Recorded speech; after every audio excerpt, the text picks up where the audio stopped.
hear the expression, information is power. Here you see that principle in action at South Seattle Community College.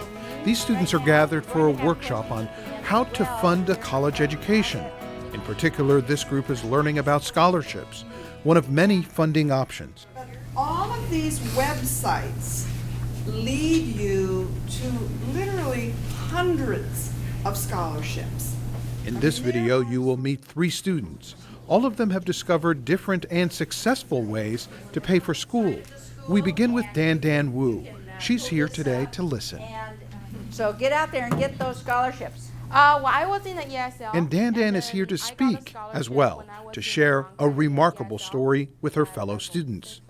I thought I was so unlucky because I wasn't born in a rich, wealthy family who can just give you the money and then go to school. You can do whatever you want. You don't even have to have an education. But later on, I realized if you really work towards your goal, you're going to get it. Scholarship, And get it, she has. An immigrant from China, Dan moved to the U.S. in 2004. She's an English as a second language or ESL student. Now Dan is a 3-time scholarship recipient. She's been awarded as an outstanding student, and she's a graduate of South Seattle Community College with an AA degree in business. Now Dan continues her education in a 4-year school. I was working 2 jobs and studying full-time. And then I was not an A student. I was like a 3.4, 3.5. I was not a 4.0 student like what people think. Dan has become quite skilled when it comes to applying for scholarships, and she's passing along that experience. The money is out there, and it's up to each individual student to be proactive and find it. She has done a few things to ensure her success, and these are things that you can do too. First, don't assume you don't qualify for scholarships. There are many out there, and not just for those with the highest GPAs. Dan also treated it like a job.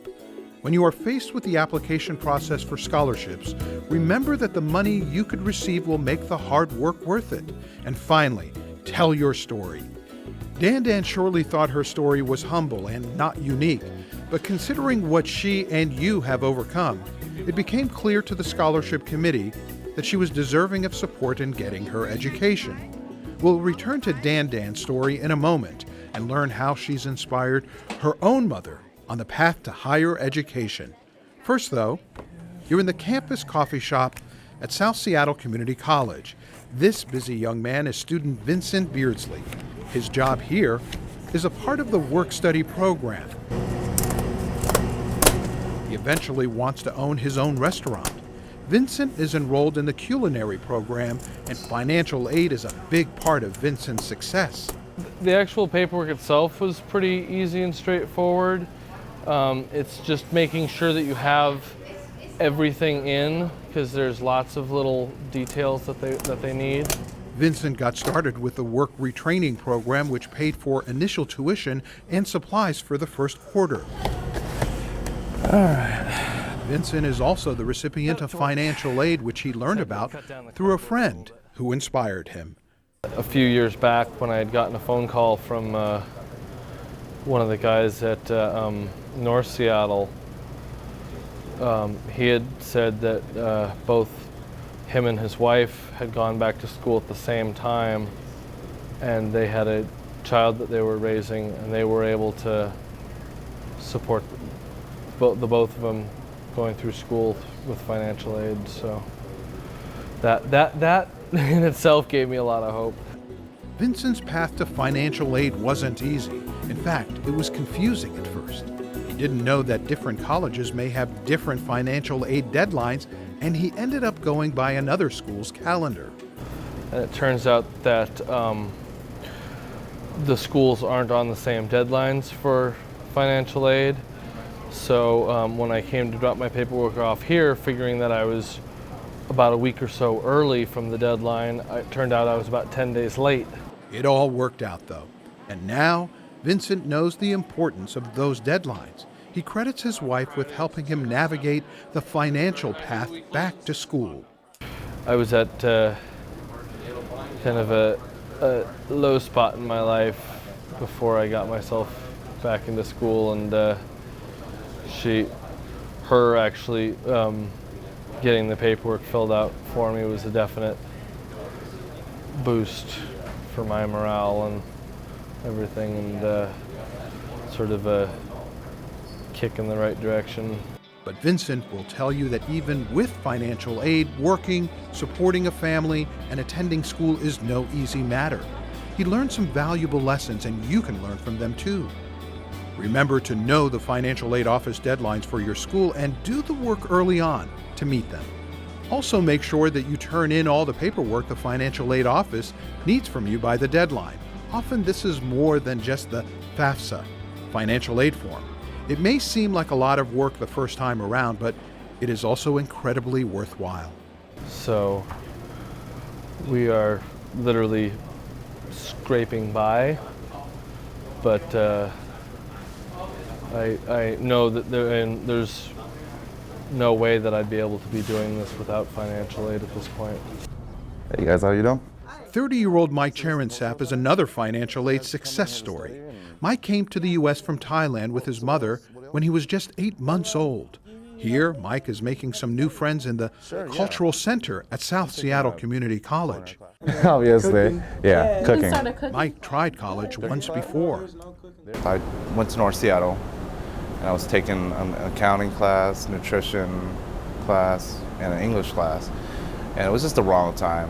It was just the wrong time in my life that I decided to go back to college. I tried, but it just didn't work out. So I had to drop all my classes. And there have been some other false starts for Mike as he worked to get back into school. But through it all, Mike has gained an important insight about successfully funding a college education. He says it's personal. I think when you get in college, it's all about you. You can't really expect someone to kind of push you along and, just, hey, you need to do this. You need a lot of self-motivation. I was wondering if there's any tutoring services. So with self-motivation and perseverance, Mike has come to arrange a very comprehensive funding program. Well, the program that I'm in, the basic foods, they're actually funding me for a whole year. And I know some other programs only fund you for a quarter. I'm very fortunate. Then here's some instructions on how to do that. Like Mike, you might also be eligible for other types of funding beyond scholarships and federal or state financial aid. Depending on your personal circumstances, there is funding for people making a career change, for people with financial need, and for those who have lost their jobs. There are often many other sources of funding, so ask about other funding sources at your college. Ultimately, Mike will go on to get a bachelor's degree in hospitality management. His goal? Well, one day you may just see a restaurant with Mike's name on it. Oh, my passion for food. I love eating food and I love cooking. So I love to cook for people. Yeah, makes me feel good. And back for a moment to the story of Dan Dan Wu. She's the outstanding student and 3-time scholarship winner, studying currently at a 4-year school. As we've seen, Dan Dan is a speaker at this workshop full of students who have questions about applying for scholarships. Dan Dan shares her tips and the story of her mother, who inspired Dan Dan, is now enrolled in college pursuing a higher education. So she's gonna tell all of her, classmates who are my age or whoever who wants to go to a college and who doesn't know where to start. And she's gonna tell them, like my daughter was the same way as you are. She didn't have anything. She didn't speak a lot of English, and we didn't have the money to send her to school. But right now, she is at school, and then she's doing great. She's getting her bachelor's degree. Maybe she's gonna get her master's. Who knows? And finally, Dan Dan has some words of inspiration for you. Maybe you will follow her lead as you plan to fund your education. But right here, I realized one thing. I want to be independent, and I am. So I do everything I can do. I ask help whenever I need to. I don't just expect people to help me. It's something you have to really work on and then ask for help. Dan Dan is wise beyond her years. She's already walked the path to successfully funding her education. And you can too. As we've learned today, it involves asking for help, getting the information, finding and filling out the correct forms, meeting the deadlines, and taking ownership of your personal strategy for funding your education.